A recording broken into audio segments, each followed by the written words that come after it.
अशक्य वेगाने चेहरा बदलणारा, एकाच एपिसोडमध्ये 5 भूमिका करणारा आणि लोकांना खळखळून हसवणारा समीर चौगुले। आज आपण जाणून घेणार आहोत त्यांचा प्रवास, काही मजेशीर गोष्टी आणि कसे बनले ते हास्याच्या रंगमंचाचा राजा। समीर चौगुले यांचा जन्म 29 जून 1973 रोजी झाला। शिक्षण घेतानाच त्यांना अभिनयाची आवड होती।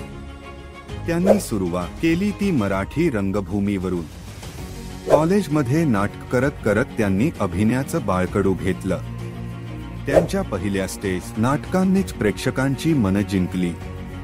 रंगभूमीवर त्यांनी केलेल्या गंभीर व विनोदी दोन्ही प्रकारच्या भूमिका प्रेक्षकांना भावल्या।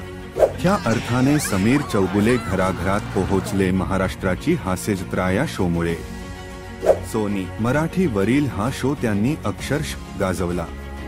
प्रत्येक एपिसोडमध्ये वेगवेगळ्या प्रकारचे पात्र, वेगवेगळे आवाज, हास्याची भन्नाट वेळ आणि विनोदी पंचेस यामुळे त्यांना एक वेगळी ओळख मिळाली। समीर चौगुले यांची खास गोष्ट म्हणजे ते अभिनयासोबत स्क्रिप्टही लिहितात। त्यांच्या स्किट्समध्ये फक्त विनोद नसतो, तर एक उपरोधिक सामाजिक संदेश देखील असतो। त्यांचा शब्दप्रभुत्व, शुद्ध मराठीचा वापर आणि अगदी बारीक शब्दांवर केलेली मजाक ही त्यांच्या लेखनाची खासियत। प्रत्येक स्किटमध्ये त्यांच्या आवाजातलं चढवतार, चेहऱ्यावरचे हावभाव आणि पंचलाईनचं टायमिंग यामुळे प्रेक्षक हसून हसून बेजार होतात। वैयक्तिक आयुष्यात समीर चौगुले अतिशय साधे आणि नम्र आहे। यश मिळूनही ते नेहमीच आपल्या मूळ भूमीशी जोडलेले आहे।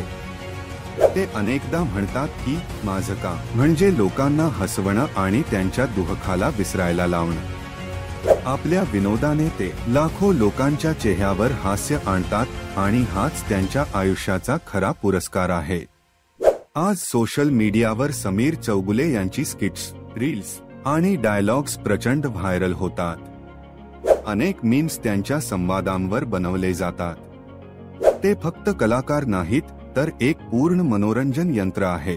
समीर चौगुले यांचा प्रवास प्रेरणादायी आहे, रंगभूमीवरून टीव्ही पर्यंत आणि प्रेक्षकांच्या हृदयात पोहोचण्यापर्यंत। तुम्हाला त्यांचं कोणतं स्किट किंवा पात्र सगळ्यात जास्त आवडतं, कमेंटमध्ये नक्की सांगा। अशाच कलाकारांच्या कहाण्या, गमतीदार माहिती आणि हास्याचं फुल टाइम डोस घेण्यासाठी त्याला सबस्क्राइब करा आणि बेल आयकॉन दाबायला विसरू नका।